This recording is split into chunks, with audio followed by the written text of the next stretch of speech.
नमस्कार। कृषि जगत से जुड़ी हुई ढेर सारी नई नई जानकारियां लेकर एक बार फिर हम आपके साथ हैं। स्वागत है आप सभी का आज के कृषि दर्शन कार्यक्रम में। कहा जाता है कि बिना कुछ किए जय जयकार नहीं होती और मेहनत करने वालों की कभी हार नहीं होती। जी हाँ किसान भाइयों बहनों, और यही बात लागू होती है आप सब पर भी, क्योंकि आप मौसम की परवाह किए बगैर दिन रात कड़ी मेहनत करते हैं और उसका परिणाम आपको मिलता है हरी भरी लहलहाती हुई फसलों के रूप में। आप अपने इन कृषि संबंधी कार्यों को और भी अच्छे से कर सकें, इसके लिए हम आपको देते हैं कृषि से जुड़ी हुई नई नई जानकारियां। तो आज भी हम आपको खबरें खेती की और मंडी भाव तो दिखाएंगे ही, साथ ही देखिएगा वर्मी कंपोस्ट पर एक खास कार्यक्रम। तो बने रहिए हमारे साथ और अब करते हैं शुरुआत। सबसे पहले देखते हैं खबरें खेती की।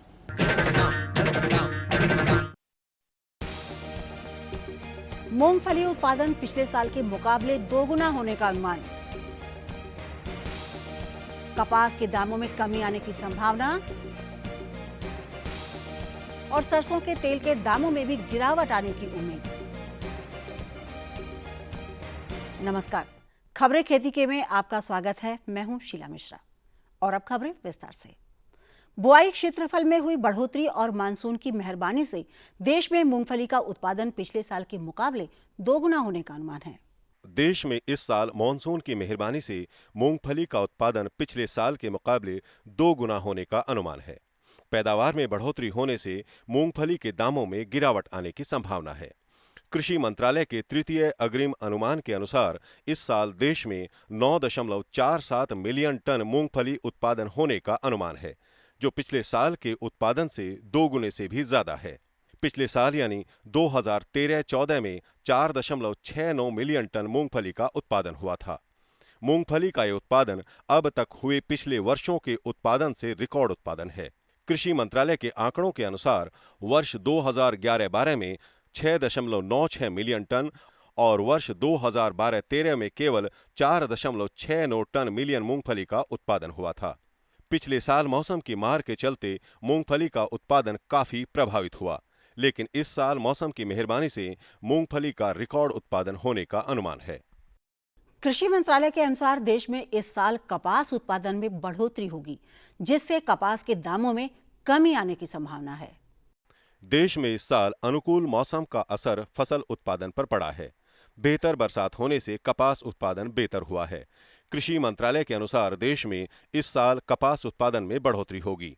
मंत्रालय के तीसरे अग्रिम अनुमान के अनुसार इस साल 36.5 लाख गांठ कपास उत्पादन की संभावना है, जबकि पिछले साल 34.22 लाख गांठ कपास उत्पादन हुआ था। वर्ष 2012-13 के मुकाबले वर्ष 2011-12 में कपास उत्पादन बेहतर हुआ था। वर्ष 2011-12 में 35.2 लाख गांठ कपास का उत्पादन हुआ था। कृषि मंत्रालय के एक वरिष्ठ अधिकारी के अनुसार कपास उत्पादन बेहतर होने से इसके दामों में कमी आएगी, जिससे उपभोक्ताओं को सस्ती दर पर कपास प्राप्त होगा। पिछले दिनों में राजस्थान की तेल मिलों में मांग में कमी आने से सरसों के दामों में करीब 6% की गिरावट दर्ज की गई। सरसों के दामों में गिरावट के कारण सरसों के तेल के दामों में भी गिरावट आने की उम्मीद है। आपूर्ति में लगातार तेजी आने से सरसों के दामों में अभी और कमी आने का अनुमान है। राजस्थान के तेल कारोबारियों के मुताबिक आने वाले दिनों में तेल मंडियों में सरसों मिल डिलीवरी के भाव 3,000 से 3,300 रुपये प्रति क्विंटल तक आने की उम्मीद है। थोक कारोबारियों का कहना है कि खाद्य तेलों की मांग लगातार कमजोर होने से तेल मिलों में सरसों की मांग कम हुई है।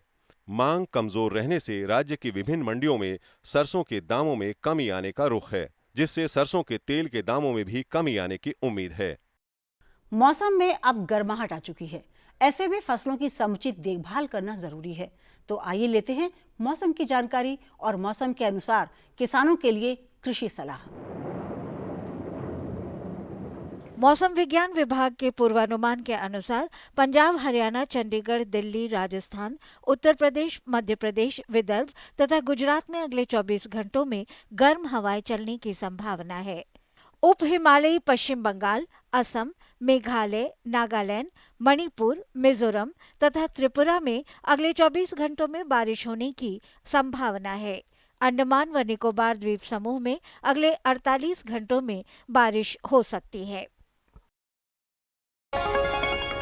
ये लो और बताओ। बस। अरे ये क्या भैया जी, बस इतनी सी रासायनिक खाद? किसानी छोड़ रहे हो क्या? किसानी नहीं, नादानी छोड़ रहे हैं। मिट्टी की जांच कराई है। अब तो लालाजी जितनी जरूरत है उतने ही उर्वरक खेत में डालेंगे। हाँ, किसान भाई आज ही अपने जिले की नजदीकी भूमि परीक्षण प्रयोगशाला में मिट्टी की जांच जरूर करवाएं और मिट्टी में पोषक तत्व, नमी व पौधे के विकास को देखते हुए केवल जरूरत के अनुसार ही पोषक तत्व डालें। और हाँ, मिट्टी में गंधक, जस्ता, बोरोन जैसे सूक्ष्म पोषक तत्वों का पता लगाना भी न भूलें। उर्वरक और जैविक खाद के सही उपयोग से भूमि का उपजाऊपन बनाए रखें, उत्पादकता बढ़ाएं, खर्चा घटाएं और बहुमूल्य विदेशी मुद्रा बचाने में भी सहयोग दें। और हाँ, धीमी गति से नाइट्रोजन उपलब्ध कराने वाले उर्वरकों जैसे नीम लेपित यूरिया को प्राथमिकता दें और यूरिया का पत्तों पर छिड़काव करें। अरे वाह, तू तो सचमुच समझदार हो गया रे। अधिक जानकारी के लिए संपर्क करें जिला कृषि अधिकारी या किसान कॉल सेंटर। और आइए अब देश की विभिन्न मंडियों में जिंसों के भावों की जानकारी लेते हैं, क्योंकि मंडियों में चल रहे दामों की सही जानकारी ही आपको आपकी मेहनत के सही दाम दिलवाएगी।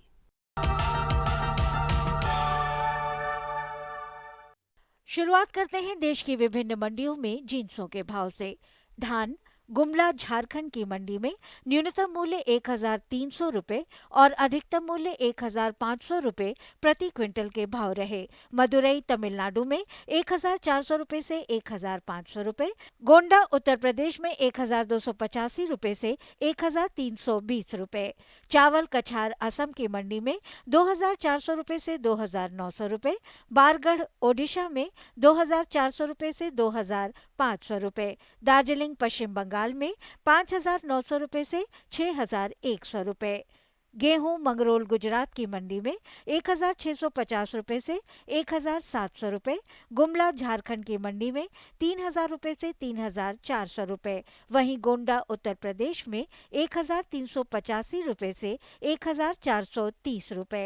सरसों तेल जम्मू और कश्मीर में 9000 रुपए से 9200 रुपए, अरहर राजकोट गुजरात की मंडी में 3125 रुपए से 3550 रुपए, गुमला झारखंड में 6500 रुपए से 7000 रुपए, जम्मू और कश्मीर में 6800 रुपए से 7600 रुपए।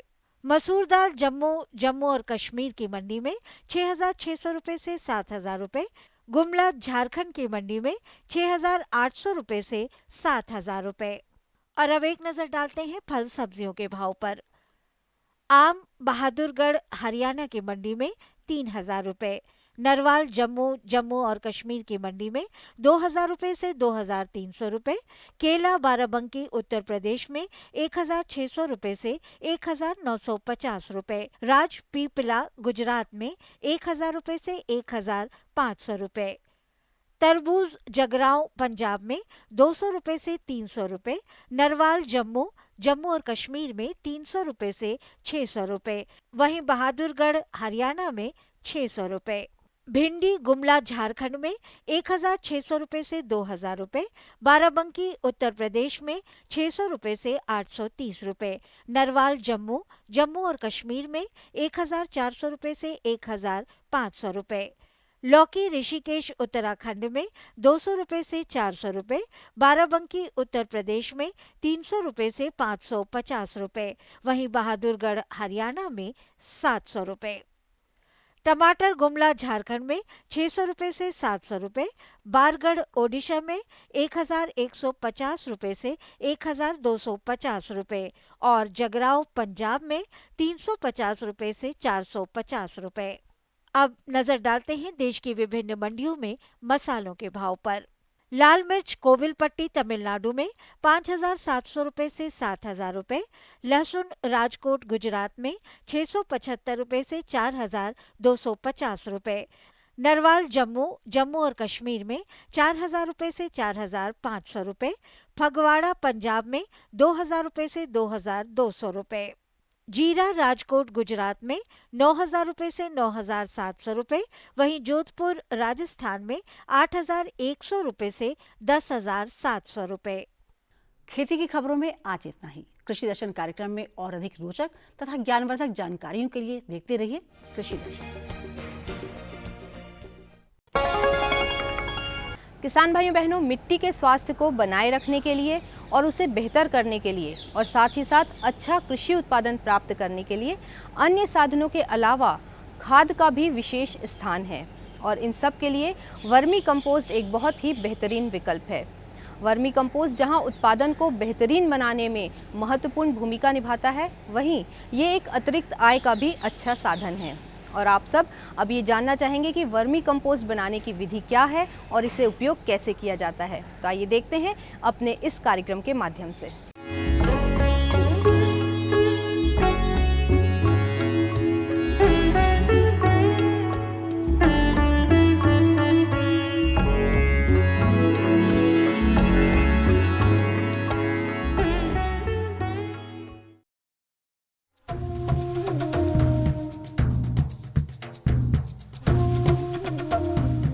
देश में हरित क्रांति के बाद से खाद्य उत्पादन में बेहद सार्थक वृद्धि हुई है। कभी विदेशों से उधार में आने वाले अन्न के दौर से आज भारत अन्न उत्पादन में आत्मनिर्भर हुआ है। अपने नागरिकों का पेट भरने के साथ आज भारत अन्न का निर्यात भी कर रहा है।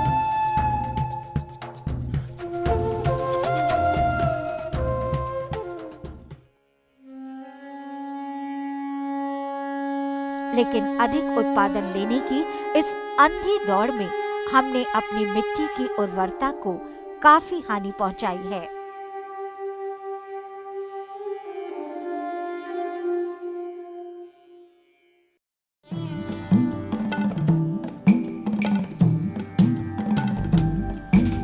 ऐसे में रासायनिक खाद के साथ साथ जैविक खाद या कहें पारंपरिक कृषि पद्धति का चलन बढ़ रहा है, जो एक अच्छा संकेत है।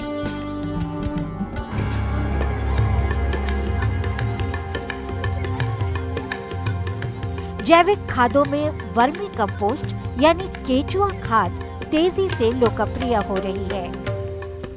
वर्मी कंपोस्टिंग कृषि व्यर्थ पदार्थों को केचुए के उपयोग से खाद में बदलने की प्रक्रिया है।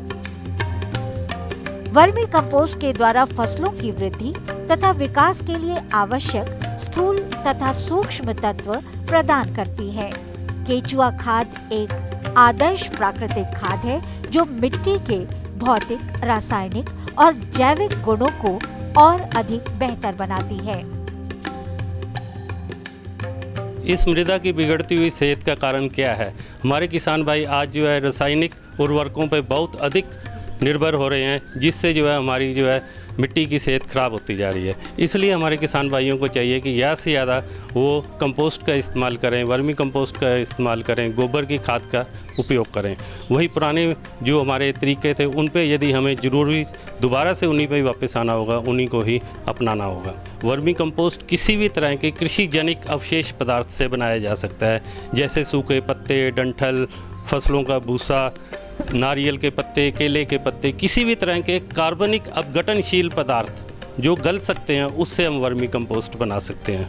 वर्मी कंपोस्ट बनाने के लिए आप वर्मी बेड में भी बना सकते हैं, वर्मी टैंक में बना सकते हैं। वर्मी बेड्स जो होते हैं ये ज़मीन के ऊपर ब्रिक से आपको कोई सीमेंट करने की ज़रूरत नहीं है, कच्ची ज़मीन के ऊपर आप बना सकते हैं। कच्ची ज़मीन के ऊपर जो है आप ईंटें 3-3, 4-4 ईंटें रख दीजिए, उसके ऊपर 1-1.5 फुट ऊंचा गोबर का ढेर लगा दीजिए और उसके अंदर कैंची में छोड़ दीजिए, उससे वर्मी कंपोस्ट बनती चली जाएगी। इसको ऊपर से आपने ढकना है, नमी देते रहना है।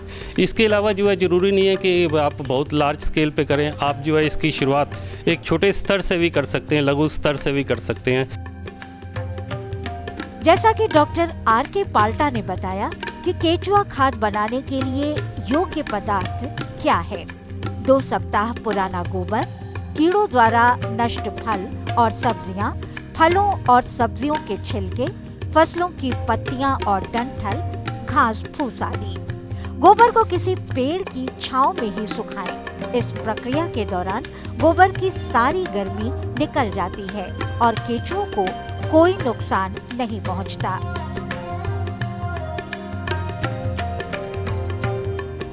डॉक्टर पाल्टा से पंजाब के संगरूर जिले से आए किसानों ने भी अपने सवाल पूछे और वर्मी कंपोस्ट की बारीकियों को समझा।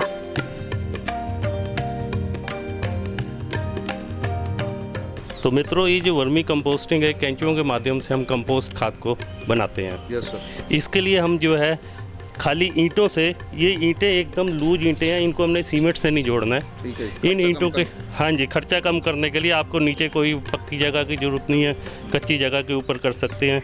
ये खाली ईंटें रख के आपने 1 मीटर चौड़ा और जितना आपके पास स्थान है उसके हिसाब से आप लंबा बेड बना देंगे। ये आपने ऊपर शेड बनाया हुआ है ना, कि इसके लिए ज़रूरी है शेड बनाना? हाँ, इसके लिए शेड बनाना बहुत ज़रूरी है, क्योंकि शेड नहीं होगा तो धूप ऊपर से आएगी, बरसात पड़ेगी, जब धूप आएगी तो धूप से ये जो है कैंचुए जो है इनको नुकसान पहुंचता है। और दूसरा ये कि ये कैंचुए नॉकटर्नल होते हैं, रात में ये निकलते हैं, अंधेरे में निकलते हैं, रोशनी से दूर भागते हैं, तो उससे कंपोस्ट भी धीरे बनेगी। इसके अलावा बरसात पड़ेगी तो बरसात पड़ने से जो इसके अंदर न्यूट्रिएंट्स हैं वो घुल के बाहर चले जाएंगे। ठीक है। इसलिए जो है शेड बनाना बहुत ज़रूरी है। सर एक बात और बताइए, जब ये इससे तैयार खाद हम अपने खेत में डालते हैं जी, तो उसमें कैंचुए होते हैं या कुछ और होता है खेत में? बहुत अच्छा सवाल पूछा आपने।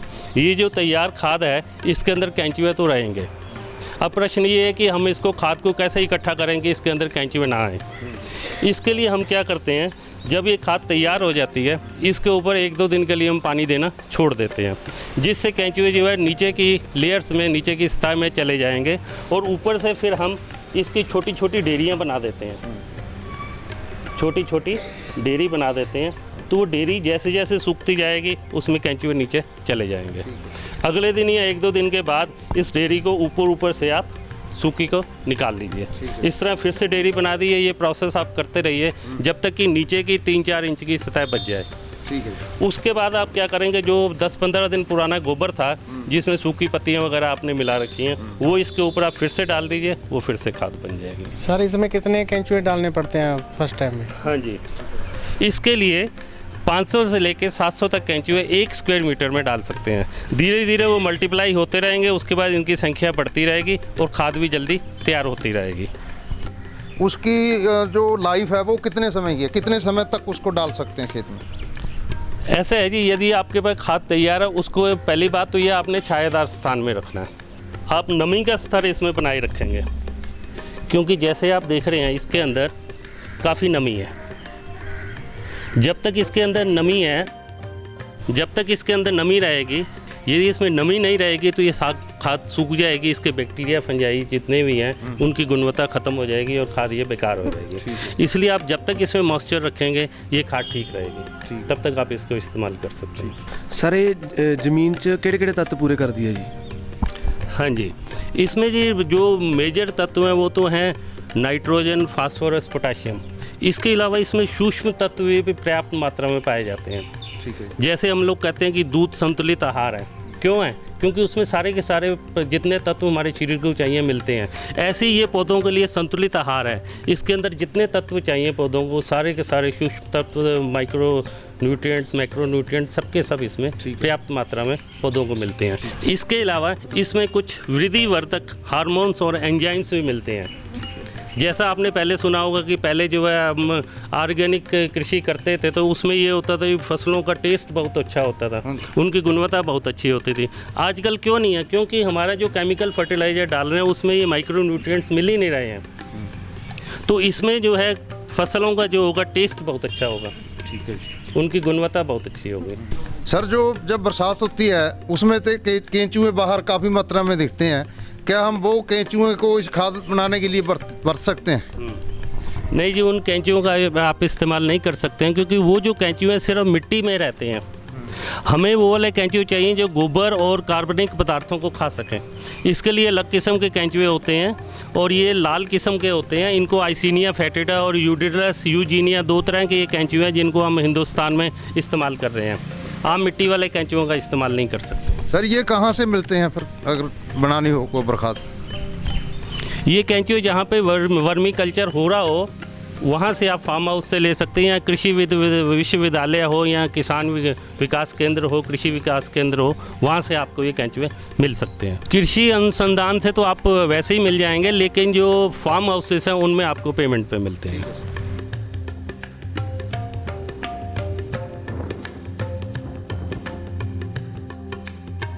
केंचुआ खाद तैयार करने के लिए जो बेड तैयार किया जाता है उसका भी एक अच्छा विकल्प मौजूद है। ये प्लास्टिक और मोटे कपड़े का बना बड़ा सा बैग है। इसमें भी आसानी से केंचुआ खाद तैयार की जा सकती है और सबसे बड़ी बात है कि इन्हें कहीं भी आसानी से ले जाया जा सकता है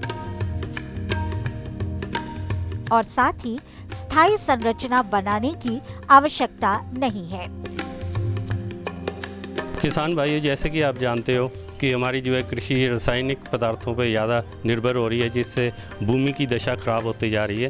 इसको सुधारने के लिए ज़रूरी है कि हम वर्मी कंपोस्टिंग या कंपोस्ट पे आश्रित हों। इससे ज़्यादा किसान भाई जुड़ें। इसकी विधि बहुत आसान है, बहुत आसानी से आप बना सकते हैं और इसकी मार्केटिंग बड़ी आसानी से कर सकते हैं। मार्केटिंग नहीं है तो आप अपने ही खेत में इसका इस्तेमाल कर सकते हैं। इवन कैंचुआ भी आप बेच सकते हैं। इस तरह से आप जो है अपनी आय को बढ़ा सकते हैं। किसान भाई जो खेती से आय होती है, इसके अलावा इससे भी आय अर्जित कर सकते हैं और इस तरह से उनके जो है समृद्धि होगी और हमारा जो है भारत फलेगा फूलेगा। केंचुआ खाद में विभिन्न प्रकार के जीवाणु, सूक्ष्म तत्व, खनिज जैसे कैल्शियम, पोटेशियम, फास्फोरस आदि तो होते ही हैं, साथ ही नाइट्रोजन, विटामिन, एंजाइम्स आदि भी प्रचुर मात्रा में पाए जाते हैं। ये सभी तत्व फसलों, पेड़ पौधों के लिए तो आवश्यक है ही, साथ ही पर्यावरण को भी संतुलित रखते हैं। सभी किसान भाइयों के लिए आवश्यक है कि वे अपने पुराने मित्र केंचुए से फिर जुड़ें और अपनी आमदनी बढ़ाने के साथ पर्यावरण सुरक्षा में भी सहयोग दें।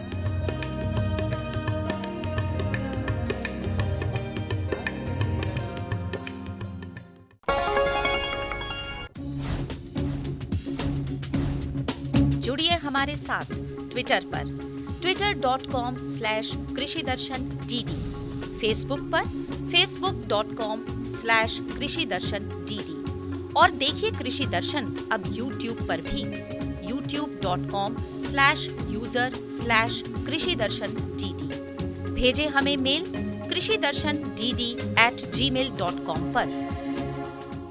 आपको हमारा कार्यक्रम कृषि दर्शन कैसा लगा? अपने सुझाव, प्रतिक्रियाएं एवं सवाल हमें इस पते पर भेजें। कृषि दर्शन, कमरा नंबर 10, CPC दूरदर्शन, खेलगांव, नई दिल्ली 110049। किसान भाइयों बहनों, ये था हमारा आज का कार्यक्रम। हमें उम्मीद है कि आपको ज़रूर पसंद आया होगा और आप पत्रों के माध्यम से ही नहीं बल्कि ईमेल, फेसबुक और ट्विटर के ज़रिए भी हमसे ज़रूर संपर्क करेंगे। और अब समय है आपसे विदा लेने का। अगले कार्यक्रम में कुछ और नई जानकारियों के साथ आपसे फिर मुलाकात होगी। तब तक के लिए नमस्कार।